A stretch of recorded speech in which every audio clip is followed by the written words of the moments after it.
उर्दू के इस अखर का नाम है बड़ी ये दी आवाज़ या वर्गी होंगी है।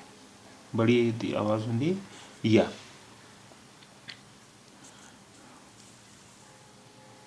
तुसी जानते हो छोटी ए बड़ी ए, छोटी ए बड़ी ए, छोटी ए ते बड़ी ए जदों किसी शब्द के शुरू विच या मध्य विच आउंदे ने उन्हां दी शक्ल इक्को जी होंदी है। इन दोवां दी पहचान दो बिंदियां या दो नुक्ते नाल होंदी है। पर अरबी ते फारसी भाषा विच दोवां दी आवाज़ एक ही है, या वर्गी होंदी है। पर उर्दू भाषा विच दोवां अखरां दा इस्तेमाल वक् वक् है। तुसी वेखो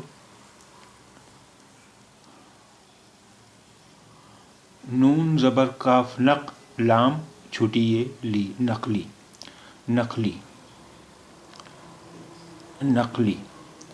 छोटी ये दी अखीर विच शक्ल होंदी है ए नकली नकली।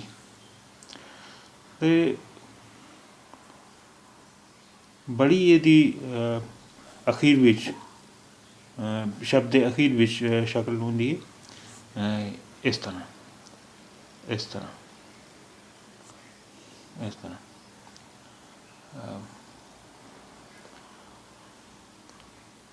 पर जदों बड़ी है इस तरह होंदी बड़ी है। अकी सीन सीन ज़ेर बड़ी है से सीन ज़ेर बड़ी है से इत्थे आए से सीन ज़ेर बड़ी है से मन तो इत्थे वेखो अलिफ ज़ेर बड़ी है दी आवाज़ होंदी है ए अलिफ ज़ेर बड़ी है ए अलिफ ज़ेर बड़ी है ए। जदों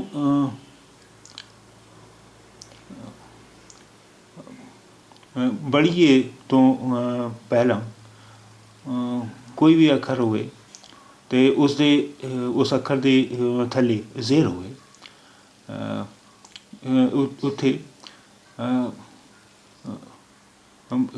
उत्थे बड़ी है लां दा काम करेगा लां दा काम करेगा। अलिफ ज़ेर बड़ी है ले वेखो जिवें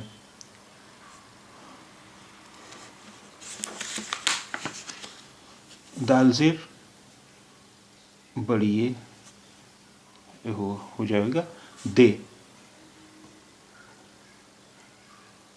दे।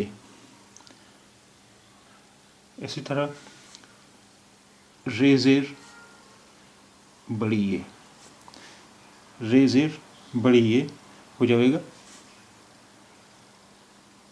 रे रे रे ज़ेर बड़ी है रे।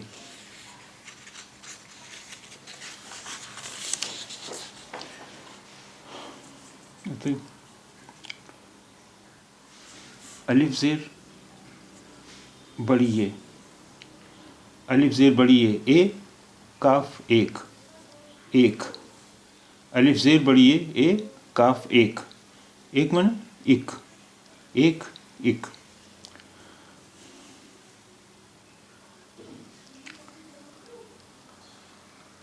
अलिफ ज़बर बड़ी ए दी आवाज़ होंदी है ए।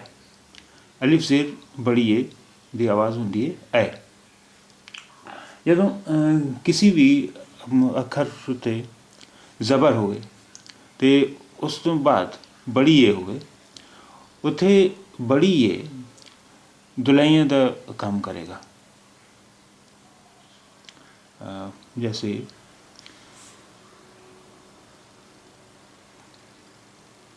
काफ ज़ेर बड़ी ए, इसकी आवाज़ हो गई के।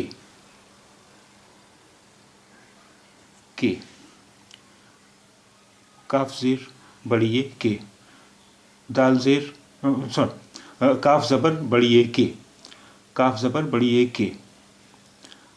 रे ज़बर बड़ी ए रे। नून ज़बर बड़ी ए ने। हुण ये शब्द पढ़ने की कोशिश करो।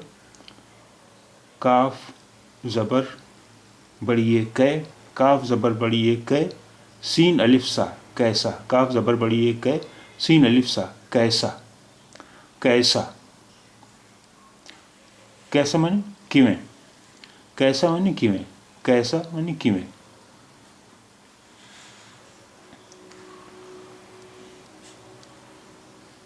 गैन छुटी ए गी।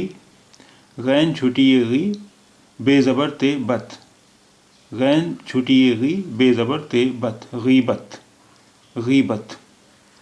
गीबत माने चुगली। चुगली। चुगली। गीबत चुगली। गीबत चुगली। ਜਦੋਂ किसी शब्द ਦੇ बीच ਜਾਂ शुरू ਵਿੱਚ छोटी ए ते बड़ी ए ਦੋਵਾਂ ਦੀ ਸ਼ਕਲ ਇੱਕ ਹੀ ਹੁੰਦੀ ਹੈ, ਦੋਵਾਂ ਦੀ ਪਹਿਚਾਣ ਇੱਕ ਹੀ ਹੁੰਦੀ ਹੈ। ਦੋ ਨੁਕਤੇ ਦੋ ਬਿੰਦੀਆਂ। ਜਦੋਂ ਭੇਦ ਕਰਨ ਹੋਵੇ ਕਿ ਇੱਥੇ ਬੜੀ ਹੈ ਜਾਂ ਛੋਟੀ ਹੈ, ਕੀ ਕਰਾਂਗੇ? ਜਦੋਂ ਬੜੀ ਹੈ ਇਸ ਦੀ ਪਹਿਚਾਣ ਕਰਨ ਲਈ ਅਸੀਂ ਦੋ ਬਿੰਦੀਆਂ ਥੱਲੇ ਇੱਕ ਛੋਟੀ ਸਿੱਧੀ ਲਕੀਰ ਖਿੱਚ ਦਿੰਦੇ ਨੇ। ਇਸ ਛੋਟੀ ਸਿੱਧੀ ਲਕੀਰ ਨੂੰ ਕਹਿੰਦੇ ਨੇ ਖੜਾ ਜ਼ੇਰ। ਖੜਾ ਜ਼ੇਰ ਅਤੇ ਗੈਨ ये खड़ा ज़ेर गी बेज़बर ते बत। गीबत। गीबत। जदों गैन छोटी ए खड़ा ज़ेर गी बेज़बर ते बत। गीबत। जदों खड़ा ज़ेर नहीं है इत्थे, इसका मतलब है बड़ी है। गीबत। गीबत का मतलब है चुगली। चुगली।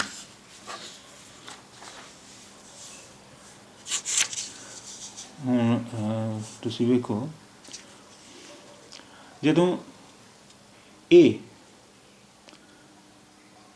ਦੀ ਆਵਾਜ਼ ਕਿਸੇ ਸ਼ਬਦ ਦੇ ਵੀ ਮੱਧ ਜਾਂ ਅਖੀਰ ਵਿੱਚ ਆਉਂਦੀ ਹੈ, ਉੱਥੇ ਤੁਸੀਂ ਜਾਣਦੇ ਹੋ ਅਲਿਫ ए ਦੀ ਆਵਾਜ਼ ਬਣਦੀ ਹੈ ਅਲਿਫ ਜ਼ੇਰ ਤੇ ਬੜੀ ਏ ਨਾਲ। ਅਲਿਫ ਜ਼ੇਰ ਬੜੀ ਏ ਨਾਲ। ਪਰ ਜਦੋਂ ए ਦੀ ਆਵਾਜ਼ ਕਿਸੇ ਸ਼ਬਦ ਦੇ ਮੱਧ ਵਿੱਚ ਜਾਂ ਅਖੀਰ ਵਿੱਚ ਹੋਵੇ, ਉੱਥੇ ਅਲਿਫ ਦੇ ਬਜਾਏ ਅਸੀਂ बड़ी ये लिखते हैं। पढ़ो। जीम अलिफ जा हमज़ा बड़ी ए जाए। जाए। जाए। जीम अलिफ जा हमज़ा बड़ी ए जाए। जाए।